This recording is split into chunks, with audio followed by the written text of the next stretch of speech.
گەرانی خۆشەویستی بەرنامەی کۆمەڵە و سوڕاوان سلااوێکی گەرم لە خزمەتتاندا بۆ پێشکەشکردنی ئەڵلقەیەکی تر لەم بەرنمەیە.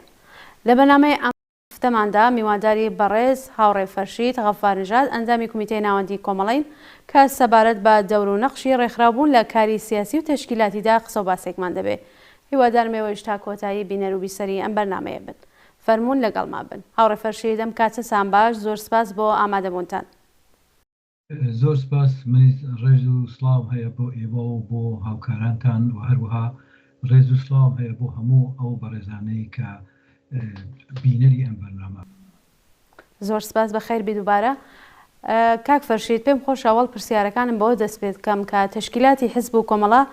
زۆر تەئکیدی لەسەر کاری ڕێکخرا و متەشەکل دەکات. مەبەست لەم تەئکیدکردنەوە چییە بەڕای ئێوە؟ هاوڕێ گوڵناز، مەگەر ئیجازە بیت من بۆ جوابدانەوە بەمە کە ئێمە وەکو حەزبی کۆمۆنیستی ئێران و ڕێکخراوی کوردستانی حەزب کۆمەڵە بۆچی تاکی دەکەین، من بە باش ێزانم کورتە باسێک لە ئەسەم مێژووی بزوتنەوەی کرێکاری و بزوتنەوەی چەپ و کۆمۆنیستی ئیشارە پێ بکەم کە ڕەبتی ئەبێتەوە بەسەر ئەوە کە بۆچی تاکیدێک ئەبێ لەسەر ئەوە بکەین. ئەگەر بگەڕینەوە تۆزێ بۆ مێژوو، ئەزانین کە انقلابی سەنعەتی لە 1800 لە بیدایەتی 1800کان دەستی پێکرد. بزوتنەوەی کرێکاری لە بەتایبەت ئینگلستانە لە 1830 بزوتنەوەیکی یەکجار وەسیع لە ئینگلستانە دەستی پێکرد. لەو کاتە کە بەهەرحاڵ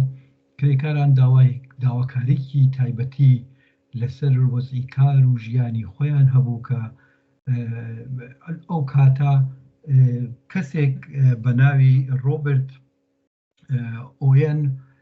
کەسێکی مهندس بوو، کرێکار نەبوو، طبعاً لە کارخانەیەکی کارگاکی گەورە کاری ئەکرد. بەهەرحاڵ ئەم ئینسانێک تۆزێ بە سادەیی سەیری شتەکانیە کرد کە گۆیا ڕاستە تەبەقەی کرێکار ئەبێ کرێکارەکان کنترۆلیان بێ بەسەر تەولیدا و ئەبێ کرێکارەکان لە تەوزیعی تەولید و لە تەوزیعی ئەو بەرهەمانەی کە تێت دەوریان هەبێت و سەهمیان هەبێت و ئەوانە بەهەرحاڵ بەنەوع قسەهایەکی لەم بابەتە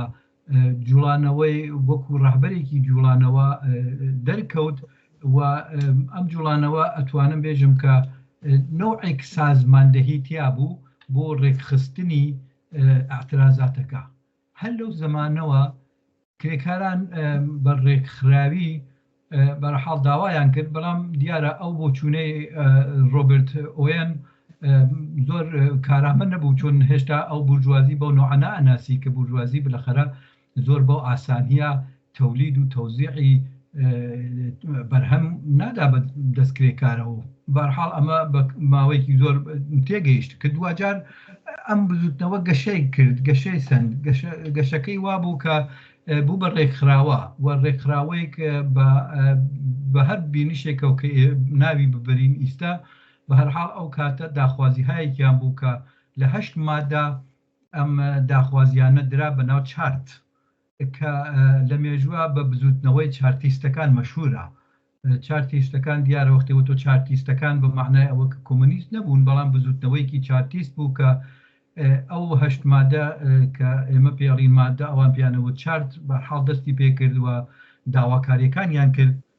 لەو داواکاریە یەکێ لە ئەساسی ترین شتێکی کرێکارانی لە بەندی یەکەمە ئەوە بوو کە داوای حەقی ڕەئی بۆ عامەی مردم. ئەو دەورانێ بوو کە ئەو کەسانەوە ئەیانتوانی حەق ڕەئیان بێت، کەسانهایەک بوون کە بە پێ ماڵ و مڵک و سروەتێکە بوویان ئەوە بەراورد ئەکریا ئەنجا حەقی ڕەئی. طبعاً کرێکار و زەحمەتکێشی کۆمەلگا لەو حەقە بەری بوون و نیان بوو. بۆیە بەهەرحاڵ ئەو شۆڕشە دەستی پێکرد و ئەمە درێژەی خایاند هەتا تقریباً 1845 هەندێک لە خاستەکانیان، هەندێک لە داواکاریەکانیان بەهەرحاڵ دابین کرا. دوجاریش بە دوای ئەوە بزوتنەوەکان لە فەڕەنسا بۆ بەشهایەک لە ئاڵمان، لە ئیتالیا لەو وڵاتانە بزوتنەوەهایەک دەستی پێکرد و لەو سەردەما بوو کە لە 1948ەوە اتحادیە کۆمونیستەکان لە ئینگلیسا بەرحاڵ ئەو هینیانەدا بە مەعموریەتیانە مارکس و ئەنگلز کە مانیفیستی کۆمونیست بنووسن کە بەرحاڵ دوای مانیفیستی کۆمونیست و وەکو بەیانیەک وەکو بەرنامەیەک لە جنبشی کرێکاری بەرامبەر بە بورژوازی بەرحاڵ مانیفیستی کۆمونیست نووسرا و مبارزاتی ئەوجی مبارزاتی کرێکاری لە ئەوروپا واقعاً زۆر تاریخچەیەکی قوی هەیە لەو دەورانە کە منجەر بوو بەوەی کە لە ساڵی 1865 ئەنتەرناشناڵی ئەوەڵ دەستی پێکرد کە بە قسە و باسێک لەلایەن مارکسەوە بەرحاڵ کە بە تەسویبی ئەنتەرناشناڵ گەیت هاوپشتی جیهانی چینی کرێکار بۆ ئەوەی کە بورژوازی لە سەطحی جیهان خەریک بوو گەشەی ئەسەند و بڵاو بوو و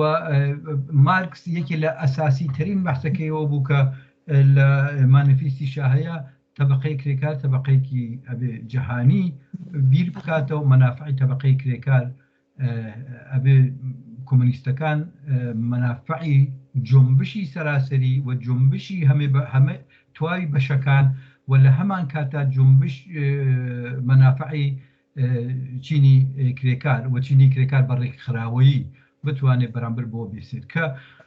جێگەی خۆیە من بە کورتی باسێکیش بکەم حقیقەت لەوەی کە ئەنتەرناشناڵی ئەوەڵ هەتا ساڵی 1871 کە بەرحاڵ هەمزەمان بوو تەک شکستی کۆمونی پاریس ئەوەڵین تەجروبەی بەرحاڵ حکوومەتێکی کۆمونیستی و شۆرایی لە فەرانسا جێ خۆیەتی کە باسی بکەین کە 28 مەی 1871 ئەمڕۆ کە ئێمە ئەم بەرنامە پێشکەشەکەین لە واقعە دوو ڕۆژ 28 ئیمڕۆ ئەم بەرنامە 29 کە یاسیوم بەرحاڵ هەمزەمانە تەک ئەو ئێوارەیە سعات 4 کە ئاخرین سەنگەرگەر کۆمەنگەر پاریس تەسەڕفەکەی لایەن ئەرتەشای بورژوازیەوە و کۆمونی پاریس کەست ئەخوات یادێک بکەین لە هەموو کۆمەناردەکانی پاریس و هەموو کۆمونیستەکانی ئەو سەردەما کە گیانی خۆیانیان بەخت کرد کە ئەتوانم ئاوا بە کورتی باشکەم کە تقریباً 30,000 کەس کوژران و 34,000 کەس گیران بە زیندانیهای درێژماوە و هەروەها نزیک بە 7,000 کەس نەفی کریان تەبعید کریان و لە فەرانسا دەرکران لە وڵاتیان دەرکران و بەهەرحاڵ گەورەترین شکستێک بوو کە کۆمونیستەکان و کرێکارانی کۆمونیست و مبارز شکستیان خوارد یادی هەمویان بەردوو بەڕێز بێت من بۆ پرسیارەکەی ئێوە ئێمە ئەساساً هەدەفی حزبی کۆمونیستی ئێران و لە بنەڕەتا کۆمونیستەکان هیچ ڕێگە حەلێتر نییە و ئێمە هیچ ڕێگە حەلێترمان نییە غێر لە ئینقلابێک لەلایەن چینی کرێکار و چەوساوەکانی کۆمەلگا بەرامبەر بە دەسەڵاتی سەرمایەداری و ئەمە واقعیەتە بەهێزی خۆیان ئەتوانن شۆڕش بکەن و ئەتوانن دەسەڵاتی سەرمایەداری لەبین برن دوو شتی ئەساسی و مهم بۆ ئێمە زۆر بنەڕەتیە ئەوەش ئەوەیە کە یەکێکی وشیاریە ئاگەهیە و دوومی ڕێکخراوەبوونە بۆ ئەوەی کە بتوانی بەرامبەر بەم سەرمایەداری کە لە هەموو دنیا دەستی گرگە بەسەر ئەدنا ئازادی ئەدنا خۆشگوزەرانی و چەوساوە طبقەی کرێکار و چەوساوەکان ڕۆژ لە ڕۆژ زیاتر تووشی فەقیری و نەداری و سەرمایەیش ڕۆژ بە ڕۆژ لە قبلی کاری ئەوانە بەهەرحاڵ سوود و سەرمایەی خۆی گەشە پێ ئەدات بۆ ڕزگاری لەمە هیچ چارەیەک نییە غێر لەوەکە بە سلاحی ئاگەهی مسلح بێت چینی کرێکار و بتوانێ خۆی ڕێکخراوە بکات. بە ڕێکخراوبوون ئەتوانێت لە مقابڵی تەواوی چە ئەرتەش و دەستگا و دەم و دەستگای سەرکوت و چە لە مقابڵ مەزهەب و چە لە مقابڵ خۆرافات و چە لە مقابڵ تەواوی ئەو تئۆریانەی کە چە لە کردارە چە لە گفتارە هەیانە لە کۆمەلگا بتوانی بەرامبەری بێستیتەوە ئەوەیە کە ئەبێ بتوانین خۆت ڕێکخراو بکەیت. بۆیە ئێمە دائیمە تاکی دەکەین و تاکیدمان لەسەر ئەوە بووە وەکو کۆمونیستەهایە کە لە حزبی کۆمونیستی ئێران و تشکیلاتی کوردستانی و حزبە کۆبووینەتەوە استراتیژی حزب ئێمە ئەوەیە کە ئینقلاب ئەبێ لە خوارەوە بە معنای ئەوە کە تەبەقەی کرێکار و چەوساوەکانی کۆمەلگا ئەبێ ئەوە بکەن. ئەوەیش ناکرگێت بەبێ ئەوە خۆیان ڕێک بخەن. ئێمە شایدین ئەزانین کە ئەمڕۆ ڕۆژانە لە ئێرانە ئەعترازات ناڕەزایەتی و بە هەر حاڵ تەزاهورات خۆپیشاندان ئەنواعی ئەمانە هەیە. ئەمە زمانێک ئەتوانێت سەر بکەوێت کە ڕێکخراو بێت. ئەم ناڕزایەتیانە زمانێک ئەتوانێت بە دەستکەوت بگات کە بتوانێت ڕێکخراو بێت. بۆیە ئێمە دائیمە تاکیدمان لەوەیە کە تەواوی ئەو مبارزاتە تەواوی ئەوانە قەتعەن ئەم قسە ئەکەم معنای ئەوە نییە ئیستە ڕێکخراو نییە، قەتعەن ڕێکخراوە و بە ڕێکخراوی ئێکەن، بەڵام ئەمە ئەبێ لە سەطحێکی وەسیع بەو معنا کە بتوانن بە هەر حاڵ پایەهای بنەڕەتی ڕژیم لە ڕیشە دەرێنن بەو معنا کە خۆیان ڕێکخراو بکەن لە سەطحێکی وەسیع کە جامعە ئەقشار و بە هەر حاڵ سنفهای جۆراجۆر بتوانن لەژێر هەژمۆنی تەبەقەی کرێکارە ئینقلاب بکات یا بە هەر حاڵ ڕێکخراوەکانی خۆی دروست کات بە هەدەفی ئینقلابکردن. بۆیە ئێمە وەکو حزب هەموو تەبلیغاتمان و بۆ چوونمان ئەوەسا هیچ ڕێگەیەک تر وەکو ئەنتەرناسیۆناڵ سرودی ئەنتەرناسیۆناڵ نە شار نە شێخ نە ئاسمان نە هیچ کەسێک تر ناجی نییە غێر لە خود تەبەقەی کرێکار و چەوساوەکان. بۆیە شەرتی ئەووەڵ ئاگاهیە، شەرتی دووەم ڕێکخراوبوونە. بەڵێ زۆر سپاس کاک فەرشی. چۆن دەکرێت کاری ڕێکخراو متشەکل سازمان بدرێ؟ وەکو خۆتان باستان کردوتان ڕێکخراو نین. داری چۆنە کە هەموو شتێک وایە مجموعەیەک ئینسان تەسەور کرد مجموعەیەک شوێنێکی تەولیدی هەموو ئینسانهایی کە خاستی مشترەکیان هەیە، داواکاری مشترەکیان هەیە و بە یەک زمان قساکەن، یەک زەج دەبینن، یەک بێحقوقی بەرامبەریان هەیە و بە نەوعێک بە هەر حاڵ لە شوێنێکە لەژێر سەقفێکە یا لە مجموعەیەکە ئەم ئینسانگەرە پێکەوە بە هەر حاڵ داواکاریەکەیان یەکێکە. ئەمە بۆ ئەوەی کە بتوانیت بە داواکاریەکەت بەجێ بگەینیت قەتعەن بە یەک نەفەر و بە دوو سێ ناکرێت. ئەبێ ئەم ڕێکخراو ئەمە معنای ڕێکخراوبوون ئەوەسەکە دانیشتنێکە بۆ هاونەزەریکردن لەسەر ئەوەی کە چۆن و لە چه ڕێگەیکەوە بتوانن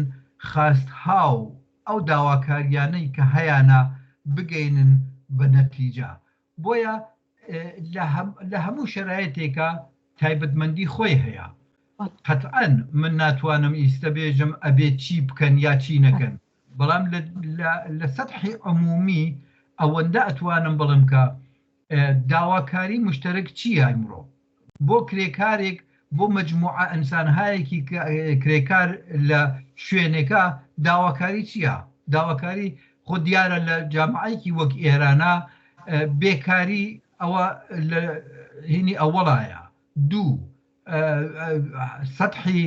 حەقدەستەکان زۆر لە خوارە. سێ ئەمنیەتی کار و شغڵ لێنا وجودی نییە. بیمەهای بێکاری، بیمەهای نەخۆشی تووشی حادسە بوون، سانەحەیە کار و زۆر مەسائل هەیە کە ئەمانە جزو داواکاریەکانە کە وجودی هەیە و ئیستەیش لە جامعەی ئێرانە کرێکاران و ئەقشاری مختلف معلمان فەرهەنگیان پەرستاران کارێکارانی خەدەماتی هەموو ئەمانە بەرحاڵ هەوڵی بۆدەن بۆ ئەوەی کە بتوانێت ئەم هەوڵانە بەهێزێکی زۆرتر بێتەمەیان بۆ ئەوەی کە بتوانێت ئەم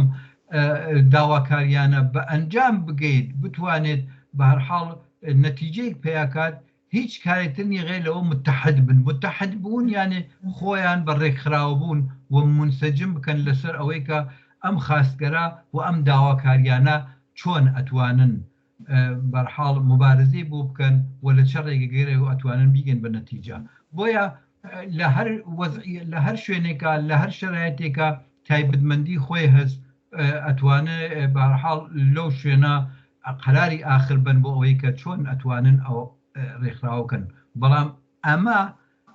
شەرتی ئەوڵە بۆ ئەوەی کە بتوانیت هەر داواکاری بە نەتیجە بگەینیت شەرتی ئەوەسە متحد بیت پێکەوە یەکگرتوو بیت و لەو یەکگرتووە هەموو بە یەک زمان داواکاریەکانیان گەڵاڵە ئەکەن و بۆ ئەوەی کە بتوانن بە نەتیجێ بگێنن ڕێوکاردانن کە چۆن بەرحاڵ بتوانن بیبەنە پێشەوە. بەڵێ زۆر سپاس کاک فەرشید. ئایا بۆ ڕژیم ئاسانە کە ڕێکخراوە سەربەخۆ ڕسمیەکان بخاتە بەر هێرشی ئۆرگانە سەرکوتگەرەکانی بەڕایەوە؟ بەڕێی من هەتا ئیستا لە تێی 44-5 ساڵی ڕابردووە ڕژیمی جمهوری ئیسلامی هەوڵی داوەبوونەی هێشتووە هیچ ڕێکخراوێکی سەربەخۆی کرێکاری لە ئێران بوونی هەبێت و زۆریش هەوڵی داوە لە بەرامبەر ئەویشە زۆر بەشهایەکی جۆراجۆر لە چینی کرێکار و زەحمەت کێشان و بەرحاڵ خەڵکی چەوساوە بە ئەنواعی شکل لە بەرامبەر ئەمە و وێستاون هەوڵیان داوە و بەرحاڵ کاریان بۆ کردووە کە ڕێکخراوی خۆیان دروست بکەن و تووشی گرتن و سجن و زیندان و هەموو ئەوانە بوون. من بۆ ئەوەی کە بەحسەکەمان مەلموستر بێت شتێ بێ ڕژیم زۆر بە ئاسانی ئەدعا ئەکات کە کرێکاران ڕێکخراویان هەیە. ئێمە ئەزانین کە لە هەموو ئەو شوێنە بەرهەمهێنانە و لە هەموو شوێنێکا کە کرێکاران حزوریان هەیە و کارەکەن شتێکی داناو بە ناو شەورای ئیسلامی. ئەم شەورای ئیسلامیە ڕژیم وانموو دەکات کە ئەو نییە کرێکارەکان لە لای خۆیانەوە بەڵام ئەم شەورای ئیسلامیە هەموو ئێمە ئەزانین هەموو ئەو کەسانە کرێکارەکانی ئەوێ خۆیان ئەزانن کە ئەوانە دەستەی جمهوری ئیسلامی و ڕژیم خۆیان و هاوردویان یە بەناو کەسانهایەکن کە بەرحاڵ سەر بە حکوومەتن و بەناو شەورا لەوێ دایانی نیاوە و هەر دەنگێکی ناڕزایەتی ئەوە لەلایەن ئەوانەوە خەبەر ئەدرێ و سەرکوو بکرێت و لەواقع لە ئێرانە بە پێ ئەوە سیاستێک هەیە پێ ئەڵن سێلایەنە یا سێجانبگرایی کە گۆیا ڕژیم ئەوێ کڵاو سەرکێبنێت معلوم نییە چون نەزانین ئێمە کرێکاران کڵاو نشر سەریان لە توولی ئەم 45 ساڵە بەوە حاڵین کە جمهوری ئیسلامی ئەو سێجانبەگراییە کە دروست کردووە ساحبکارە و دەوڵەتە و شەورای ئیسلامی کار دەوڵەت خۆ دیارە وەزعەکەی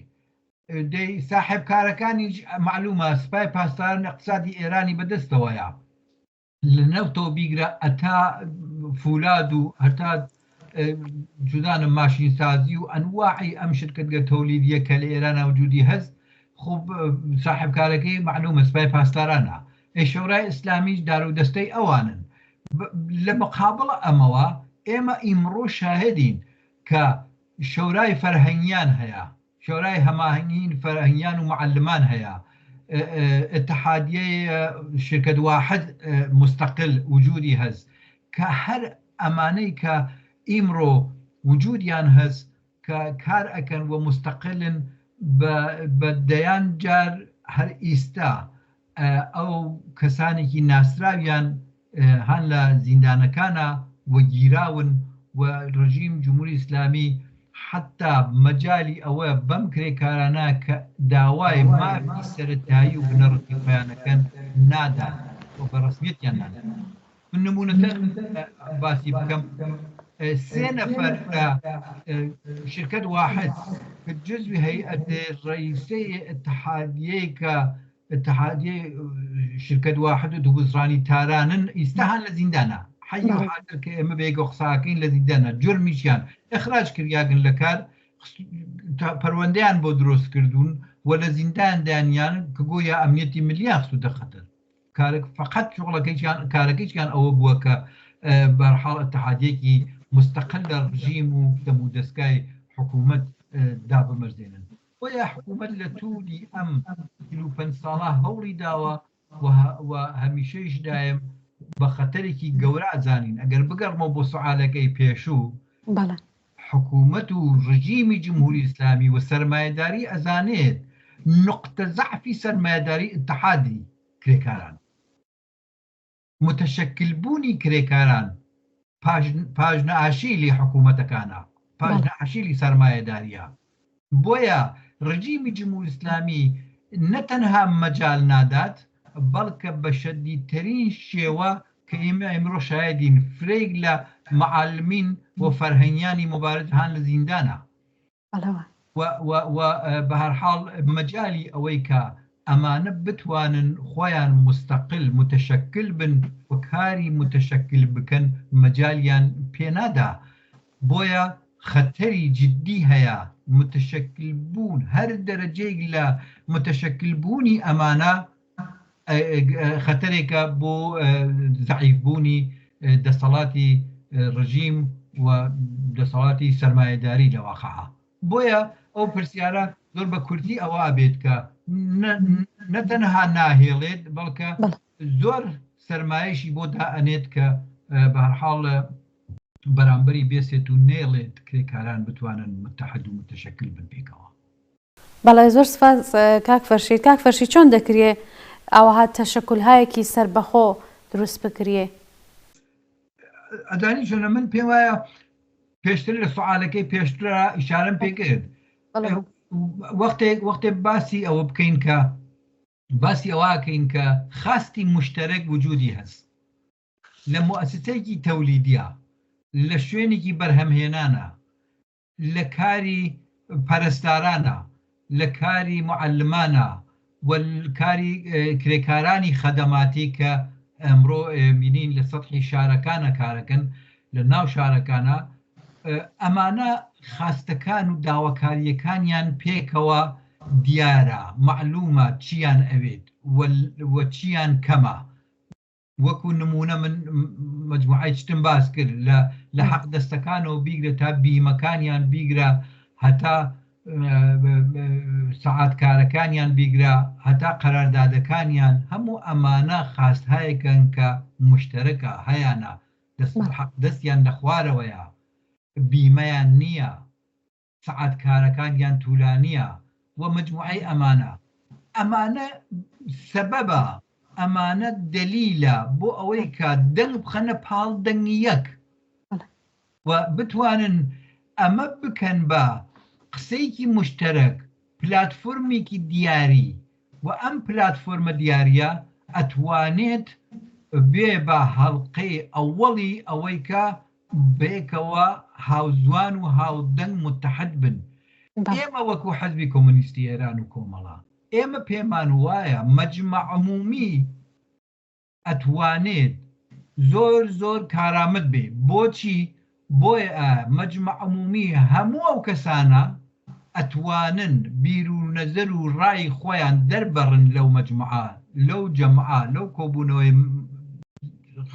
مشتەرەکە کە پێکەوە هەیەە و کەس ناتوانێت چتیان پێ دیکتە بکات یا شتیان پێ بێژێ بەڵکە هەموو بە ئازادانە ئەتوانن قسەی خۆیان بکەن و نوێنەری خۆیان هەڵبژێرن بۆ ئەوەی کە بتوانێت قسەی ئەوان بگەینێت و هەموو ئەوان بتوانن پێکەوە متحد و پێکەوە یەکدەست ئەتوانن کارکەن بۆیە هەر بەشێک ئەتوانێت تایبەتمەندی خاصی خۆی بوێت بەڵام خاڵهای مشترک هەمووی ئەو خاڵانە مشترەکە باشترین هەڵقەیە بۆ کۆبوونەوە و جەمەوبوون و دانانی پلاتفۆرمێک بۆ کاری لەسەر بکەن بتوانن داوای بکەن و مبارزێ بۆ بکەن. بەڵێ زۆر سپاس کاک فەرشید. دەوری هەڵسوڕاوانی حیزب لە ڕێخستن و وها تەشەکولگەلێکە بەڕای ئێوە تا چەندە یارمەتی دەرە بۆ تەبلیغ و تەرویجی سیاسەتەکانی کۆمەڵە حیزبی کۆمۆنیستیێران؟ قەتعاً من لە ئەوڵە و ئیشارەم کرد بە نوکتەیەک شاید تەوزیحی زۆرتری پێویستە. من لە ئەوڵە چۆ ئیشارەم کرد عنسوری ئاگاهی یەکێک لە شەرتە ئەسلیەکانە. ئەم عنسرە ئاگاهیە منزورم ئەوەسە کە ئاگاهگەرایی ئاگاهکردن ئەمە بەو مەعنا نییە کە ئەو کەسە وا زوڵمیلیەچێت نازانێت زوڵمیلیەچێت، بەڵام بەو معنایەیە کە ڕێوە و بۆ چوون و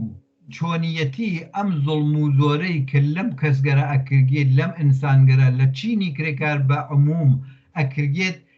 باسکردن و ئاگاهیدانن شەرتی ئەوەڵی ئەوەیە کە وریا بێت لەسەر ئەوەی کە ئەگەر حکوومەت ئەگەر کارخانەکە سەرمایەدار ئەمە ئەکات منفعەتی سەرمایەداری تایە و بە زەرەری کرێکارەکانە. نمونە تەنێژم یەکێک لە جوڵانەوەهایی کە بەنظر من ئەهمیەتی تاریخی هەبوو لە ئێرانە مەسەلەی حەفتەپە بوو و سیاسەتی خصوصی سازیک بوو کە بەرحاڵ ڕژیم دەستی پێدا لە درێژەی سیاستهای نیولیبرالیزمێک کە لە دنیا خەریک بوو دەسەڵاتی اقتصادی ئەگرێتە و کاری بۆ کریا. یەکی لەوە بوو کرێکاران بە ئاگەهیەوە چوونە ژێر ئەو بەرحاڵ مبارزە و توانیان خصوصی سازی لە حەفتەپە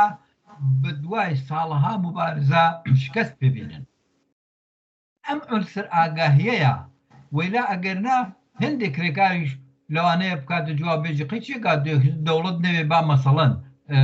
کەتی تایبەت بێ خصوصی بێ، بەڵام خودە ئەوە معنایەکتری پیا کرد. ئێمە دیمان لە تەواوی ئەو مبارزە تاکە کردیان بەرەبەرە ئەو بەشە زیاتر و زۆرتر زەختیە هێنا بۆ کرێکارەکان، ئەخراج، تەهدید، فڵان ئەنواعی ئەمانە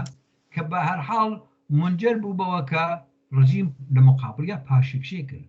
بۆیە فعالینی کۆمونیست یا پێشڕەوانی مبارزەی کۆمونیستی ئەرکی ئەساسی و ئێمە وەکو حەزبی کۆمونیستی ئێران ئەرکی ئەساسیمان لە وەهلەی ئەوەڵە ئاگاهگەریە، لە وەهلەی ئەوەڵە ڕەوشەنگەریە، لە وەهلەی ئەوەڵە ئەوەسە کە بتوانین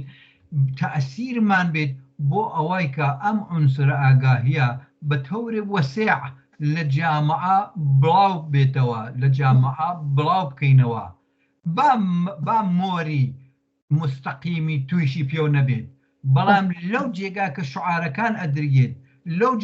جێگاوە دەرخاستەکان ئەدرگێت، تۆ دەنگی خۆت ئەبیسیتەوە غیرە مستەقیم. بۆیە تەئسیری کاری ئاگاهگەرانە ئەوەیە. هەر ئەو بەحسەی کە ئێمە بە کاری ئاگاهگەرانە ئەتوانین بە ئاگاهی فرەترەوە ئەتوانین ڕێکخراوبین، ئەمە جزوی وەزایفە ئەم ڕێکخراوانە، ئەم کەسانە کە ڕێک ئەبنەوە لە نەتیجەی ئاگاهی پیاکردنە بەسەر ئەوزاع و وەزعیەتێکە کە سەرمایەداری بەسەریانە دایە سەپێنێت و بۆ ڕزگاربوون لەسەر ئەمە ڕێگە و چارەی چۆنیەتی تاکتیکهای ئەمە کار و فعالیت بۆ ئەمە ڕێکخراوبوون بۆ بەرامبەرکێ لەمە ئەمە ئەهمیەتی دەرەجە ئەوەڵی هەست بۆ ئێمە وەکو کادرها وەکو فعالینی حەزبی کۆمونیستی ئێران لە جنبشی کرێکاریە بە تەورە عموم و جنبشهای اجتماعی تریشە. لە بیرمان نەچێت لە جامعەی ئێرانە ئێمە جنبشی ژنانێک وەسیعمان هەیە، ئێمە جنبشی ژینگە پارێزیمان هەیە، ئێمە جنبشهایەکی دانش ئاموزی، جنبشهایەکی ترمان هەیە کە ئەتوانێت هەمووی ئەمانە پێکەوە متحد بوون بەرامبەر بەو نەزمەی کە تەواوی ئەم نائەداڵەتیگەریە دروست کردگا. بۆیە عنسر ئاگاهی یەکێک لە مهمترین شتێکە کە وەزیفەی ئێمە چە بە تاک چە بە کۆمەڵ و چە بە شەفاهی و چە بە نووسراوی چ لە ڕێگەی تۆڕە کۆمەڵایەتیەکانە و لە ڕێگەی ئەم تەلەڤیزیۆنەی حزب و کۆمەڵە و لە هەموو ڕێگەکان ترەوە ئێمە ئەوەڵین ئەرکمان ئەوەسا. بۆیە لە ئەوەڵی شەوتم ئێمە هیچ ڕێگەیەک تر ناناسین بۆ ئینقلابکردن غێر لەوەی کە تەبەقەی کرێکار و چەوساوەکان خۆیان بە ئاگاهی و بەڕێکخراوبوون بێنە مبارزە و ئەمە بە ئەرکی خۆمان نەزانی. بەڵای زۆر سپاس کاک فەرشید. پێتان وایە چه بوارگەلێک هەیە کە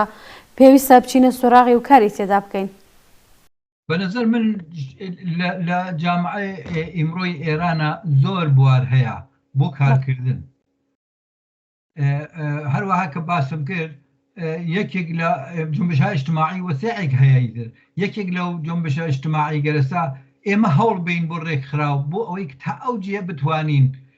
ئەم جنبش‌های کە وجودیان نست کە من باسم کرد ڕۆژانە ئێمە شایەدی ئاعترازاتێکی وەسیعین لە سەطحی ئێرانە،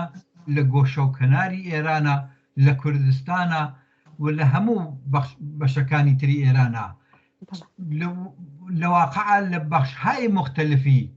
کار و فعالیەتە لە جنوبی ئێرانە، لە بەشی نەوتە، لە ئاسن و لە بەخشی سنایعی ماشینە و لە بەخشی قاڵی بافیا و لە خەدەماتی تەواوی ئەم ئەرسانە ئاعترازات وجودی هەست. من وازانم بە پێ هەرە و قسانە گرێدانن پێکەوەیە ئەم مبارزاتە، گرێدانن بە یەکەوە، هاودەنگی ارتباط لە بینی ئەمانە، پشتیبانی لە یەکترکردن لە تەواوی ئەم مبارزاتە. ئەوەی کە ئەمڕۆ وجودی هەست ئەگەر مشکڵی کرێکارانی نەوتە خود بخود ئەم مشکڵی کرێکارانی فولادیشە، مشکڵی کرێکارانی خەدەماتی شارەکانە، مشکڵی فەرهەنگیانە، مشکڵی پارێستارانە. یعنی من مەبەستم ئەوەیە تەواوی ئەمانە ئێمە لە جنبشی ژینە زۆر بە وازەحی دیمان کە پشتیبانی کردن لە جنبشی ژنان لە هەموو بەشەکانە خۆی نیشاندا. ئەمە ئەبێ وەسعەتی پێ بدرێت. یەکێک لە چتکەرێک وا مهمە ئەم نقطەگەرە ببێ بەخەت، یعنی پەراکەندگی لە مبارزاتە بتوانێت بە هەر حاڵ متشەکلتر بێ لەوەی کە ئەمڕۆ هەر بەخشێک بۆ خۆی خەریکە مبارزەز و ئەمە جێگەی تەقدیرە زۆریش باشە، بەڵام ارتباتی ئەمانە پێکەوە ئەبێ زەنجیروار بەیەکەوە بێت بۆی کە ژڕژیم بخاتە ئەو وەزعیەتە کە نەتوانێت زۆر بە ئاسانی ئەمانە بتوانێت سەرکوب بکات.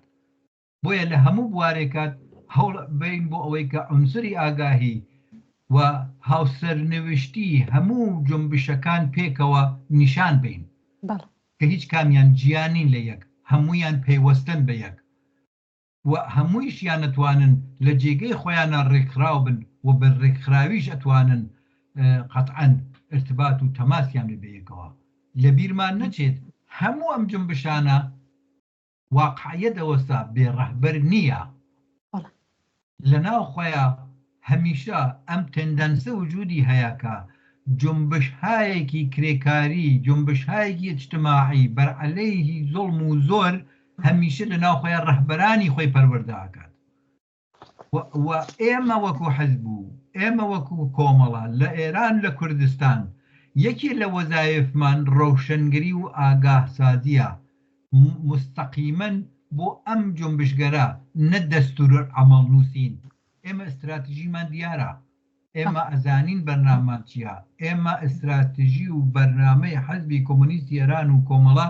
زۆر بەڕاشکاوانە تەبلیغی بووەکەین بۆ ئەڵین لەژێر دەرچوونی ئەم نظامە ئەبێ بەم ڕێگا بڕۆین ئەبێ بەما تێپەڕ بووین بۆیە ئەهمیەتی تەبلیغ و تەرویج بەلای ئێمە و لە دەرەجەی یەکە هەست بۆ ئەوەی کە ئەم جومبشگەرە بتوانن بە سەرکەوتنی نهایی بکەن. بەڵای کاک فەرشید زۆر سپاس بۆ ئامادەبوونت. پرسیارەکان کۆتایی پێهات و کاتی بەرنامەکەشمان کەم بوو. ئەگەر شتێکەیە کە پێتان وایە من پرسیارم نەکردویان خۆتان ئاماژەتان پێ نەکردووە فەرموون. من حقیقەتەن قسەیەکی زیاترم نییە فقط ئەوەندەی کە لە پێشی شەو ئیشارەم پێکرد ئەوەیە کە ئێمە وەکو حزب وەکو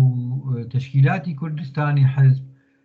مهمترین و ئەساسیترین هەدەف بۆ ئێمە ئەوەیە کە بتوانین ئاگاهی و بەهەرحاڵ عنسوری ئاگاهی لە جومبشەکانە تەبلیغ بکەین تەرویج بکەین و هەوڵ بین بۆ ئەوەی کە نیشان بین ڕێ سەرکەوتن لە اتحاد و یەکگرتوویە هەیە و کەماکان پێمان وایە